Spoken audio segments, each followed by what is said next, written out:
Hello friends, basic knowledge में आपका स्वागत है। अगर वीडियो अच्छा लगे तो please like share and subscribe ज़रूर करें। हेलो फ्रेंड्स, आज मैं आपको बताने जा रही हूँ भगत सिंह के बारे में। भगत सिंह भारत के एक महान स्वतंत्रता संग्राम सेनानी एवं क्रांतिकारी थे, जिन्होंने भारत की स्वतंत्रता के लिए अपनी जान न्यौछावर कर दी। भगत सिंह का जन्म 28 सितंबर 1907 को पंजाब प्रांत के एक सिख परिवार में लायलपुर ज़िले के बंगा गांव में हुआ था, जो कि अब पाकिस्तान में है।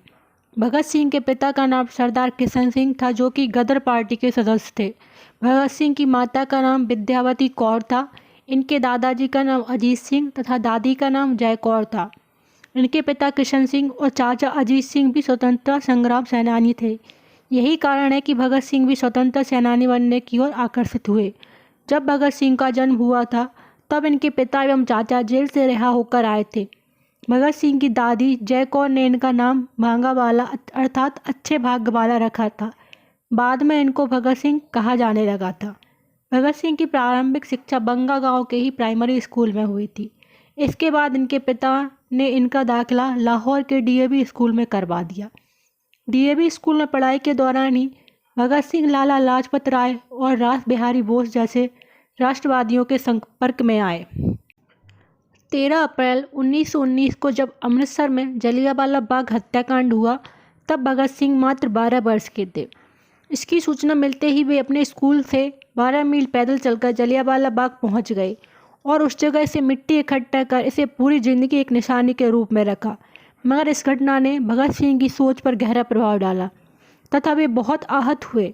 इस अमानवीय हत्याकांड को देखने के बाद उन्होंने किसी भी कीमत पर भारत को अंग्रेजों से आज़ाद कराने की ठान ली थी। इस घटना ने भगत सिंह को क्रांतिकारी बना दिया था। भगत सिंह महात्मा गांधी से बहुत प्रभावित थे। जब 1921 में गांधी जी ने असहयोग आंदोलन शुरू किया, तब भगत सिंह अपनी पढ़ाई छोड़कर इस आंदोलन में शामिल हो गए। 5 अप्रैल 1922 में चोरी चौरा कांड की घटना के बाद गांधी जी ने असहयोग आंदोलन वापस ले लिया। गोरखपुर जिले के चोरी चौरा में हिंसात्मक गतिविधि हुई थी, उसे ही चोरी चौरा कांड कहते हैं। भगत सिंह गांधी जी के इस फैसले से खुश नहीं थे और उन्होंने गांधी जी की अहिंसावादी बातों को छोड़ दूसरी पार्टी ज्वाइन करने की सोची। असहयोग आंदोलन के बाद भगत सिंह क्रांतिकारी गतिविधियों में सक्रिय हो गए। वे 1924 में सचिंद्रनाथ सान्याल द्वारा स्थापित हिंदुस्तान रिपब्लिक एसोसिएशन नामक संस्था में शामिल हो गए। 1924 में जब भगत सिंह की दादी जय कौर ने भगत सिंह की शादी की इच्छा प्रकट की, इस पर वो अपना घर छोड़कर भाग गए। 9 अगस्त 1925 को काकोरी कांड हुआ था, जिसमें 4 महान क्रांतिकारी नेताओं राम प्रसाद बिस्मिल, अशफाक उल्लाह खां, राजेंद्र नाथ लाहिड़ी, ठाकुर रोशन सिंह को फांसी की सज़ा दी गई। इनकी फांसी की सज़ा से भगत सिंह बहुत दुखी हुए। भगत सिंह ने मार्च 1926 को लाहौर में नौजवान भारत सभा नाम से एक क्रांतिकारी संगठन बनाया। इस संगठन के अध्यक्ष रामकिशन, महामंत्री भगत सिंह तथा प्रचार मंत्री भगवती चरण बोहरा थे। उनके दल के प्रमुख क्रांतिकारी सुखदेव, यशपाल, चंद्रशेखर आज़ाद एवं राजगुरु थे। अक्टूबर 1928 में भगत सिंह ने चंद्रशेखर आज़ाद के साथ मिलकर दिल्ली के फिरोज शाह कोटला मैदान में हिंदुस्तान सोशलिस्ट रिपब्लिकन एसोसिएशन का गठन किया। इस संस्था का मुख्य उद्देश्य भारत में गणतंत्र की स्थापना करना था। फरवरी 1928 में साइमन कमीशन भारत आया, जिसका पूरे भारत में विरोध किया गया क्योंकि उसके सभी सदस्य अंग्रेज थे।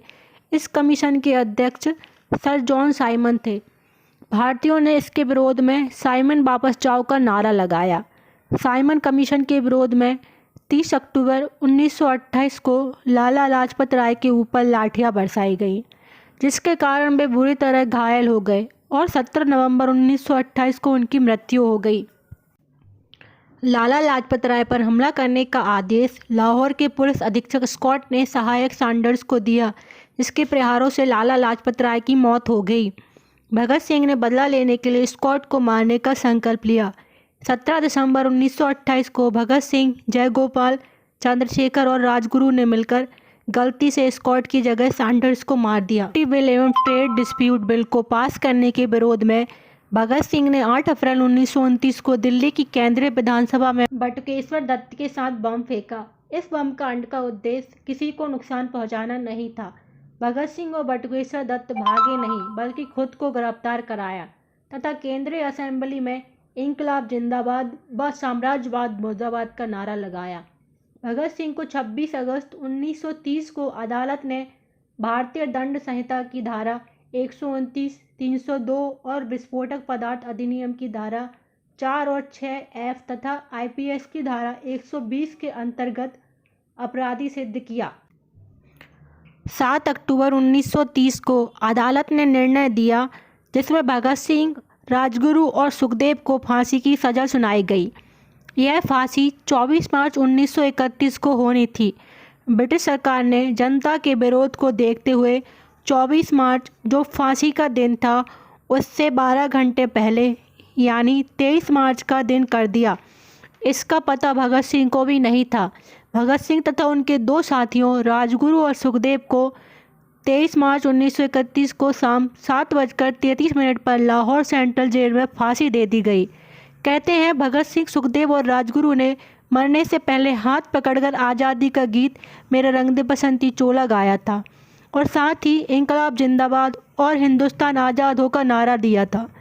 इनके नारे सुनकर जेल के कैदियों ने भी इंकलाब जिंदाबाद का नारा लगाना शुरू कर दिया था। शहीद भगत सिंह एक महान स्वतंत्रता सेनानी थे जिन्होंने भारत की स्वतंत्रता के लिए अपना जीवन न्यौछावर कर दिया।